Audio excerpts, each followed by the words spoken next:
السلام علیکم ناظرین، میرے اس چینل پر روز صحیح بخاری کی حدیث بیان کی جائے گی۔ آج کا موضوع علم کا بیان، علم کے بیان کا باب نمبر 30، 31 اور 32، حدیث نمبر 93، 94، 95، 96 اور 97 بیان کی جائے گی، جس میں بتایا جائے گا علم کی باتوں کا لکھنا بدعت نہیں، اور رات کے وقت تعلیم و تلقین کرنا درست ہے، اور رات کو علم کی باتیں کرنا ناجائز نہیں ہے۔ باب نمبر 30، حدیث نمبر 93، علم کی باتوں کا لکھنا بدعت نہیں ہے۔ سیدنا ابو ہریرہ رضی اللہ عنہ سے روایت ہے کہ نبی کریم صلی اللہ تعالیٰ علیہ وآلہ وسلم نے فرمایا، اللہ تعالیٰ نے مکہ سے فیل ہاتھیوں کے لشکر کو یا قتل کو روک لیا، اور رسول اللہ صلی اللہ تعالیٰ علیہ وآلہ وسلم اور مؤمنین کو ان پر غالب کر دیا۔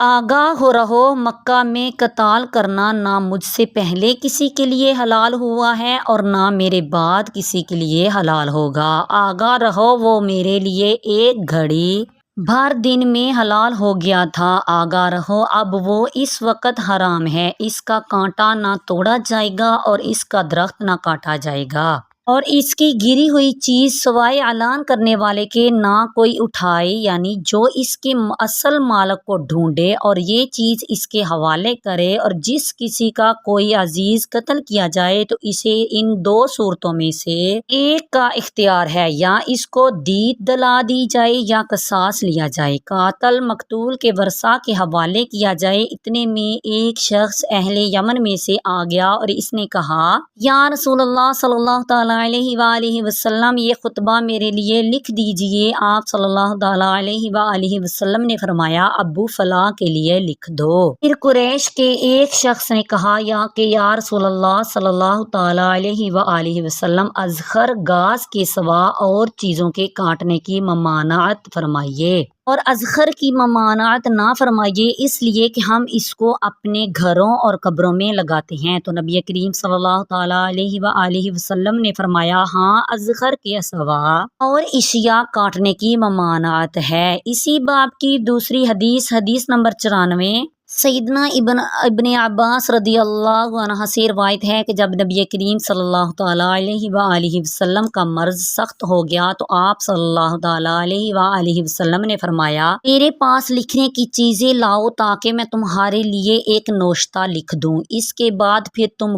گمراہ نہ ہوگے۔ سیدنا عمر بن خطاب رضی اللہ عنہ نے کہا، نبی کریم صلی اللہ تعالیٰ علیہ وآلہ وسلم پر مرض غالب ہے، طبیعت انتہائی ناساز ہے، اور چونکہ ہمارے پاس اللہ تعالیٰ کی کتاب موجود ہے تو وہی ہمارے لیے کافی ہے۔ پھر صحابہ کرام رضی اللہ عنہ نے اختلاف کیا، یہاں تک کہ شور بہت ہو گیا، تو آپ صلی اللہ تعالیٰ علیہ وآلہ وسلم نے فرمایا، میرے پاس سے اٹھ جاؤ، اور میرے پاس تنازع کھڑا کرنے کا کیا کام۔ باب نمبر 31، حدیث نمبر 95، رات کے وقت تعلیم و تلقین درست ہے۔ ام المؤمنین ام سلمہ رضی اللہ عنہ کہتی ہیں کہ ایک رات نبی کریم صلی اللہ تعالیٰ علیہ وآلہ وسلم نیند سے بیدار ہوئے تو آپ صلی اللہ تعالیٰ علیہ وآلہ وسلم نے فرمایا کہ سبحان اللہ، آج کی رات کس قدر فتنے نازل کیے گئے ہیں اور کس قدر خزانے کھولے گئے ہیں۔ اے لوگو، ان حجرہ والیوں کو جگا دو کہ کچھ عبادت کریں، کیونکہ بہت سی دنیا میں پہننے والی ایسی ہیں جو اعمال نہ ہونے کے سبب آخرت میں برہنہ ہوں گی۔ باب نمبر 32، حدیث نمبر 96، رات کو علم کی باتیں کرنا ناجائز نہیں۔ سیدنا عبداللہ بن عمر رضی اللہ عنہ کہتے ہیں کہ نبی کریم صلی اللہ تعالیٰ علیہ وآلہ وسلم نے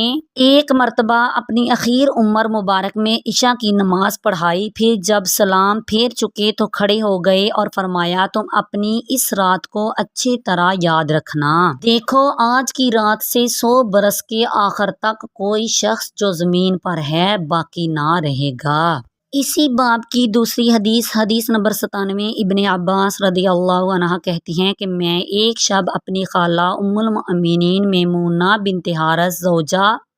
نبی کریم صلی اللہ تعالیٰ علیہ وآلہ وسلم کے گھر میں سویا، اور نبی کریم صلی اللہ تعالیٰ علیہ وآلہ وسلم اس دن ان کی شب میں انہی کے ہاں تھے۔ پس نبی کریم صلی اللہ تعالیٰ علیہ وآلہ وسلم نے عشاء کی نماز مسجد میں پڑھی، پھر اپنے گھر میں آئے اور 4 رکعتیں پڑھی اور سو رہے، پھر بیدار ہوئے اور فرمایا، چھوٹا لڑکا سو گیا یا اسی کی مثل کوئی لفظ فرمایا، پھر نماز پڑھنے کھڑے ہو گئے اور میں بھی وضو کر کے آپ کی بائیں جانب کھڑا ہو گیا تو آپ صلی اللہ تعالیٰ علیہ وآلہ وسلم نے مجھے اپنی داہنی جانب کر لیا اور 5 رکعتیں پڑھی۔ اس کے بعد 2 رکعتیں سنت فجر پڑھی، پھر سو رہے، یہاں تک کہ آپ صلی اللہ تعالیٰ علیہ وآلہ وسلم کے خراٹے لینے کی آواز میں نے سنی۔ پھر آپ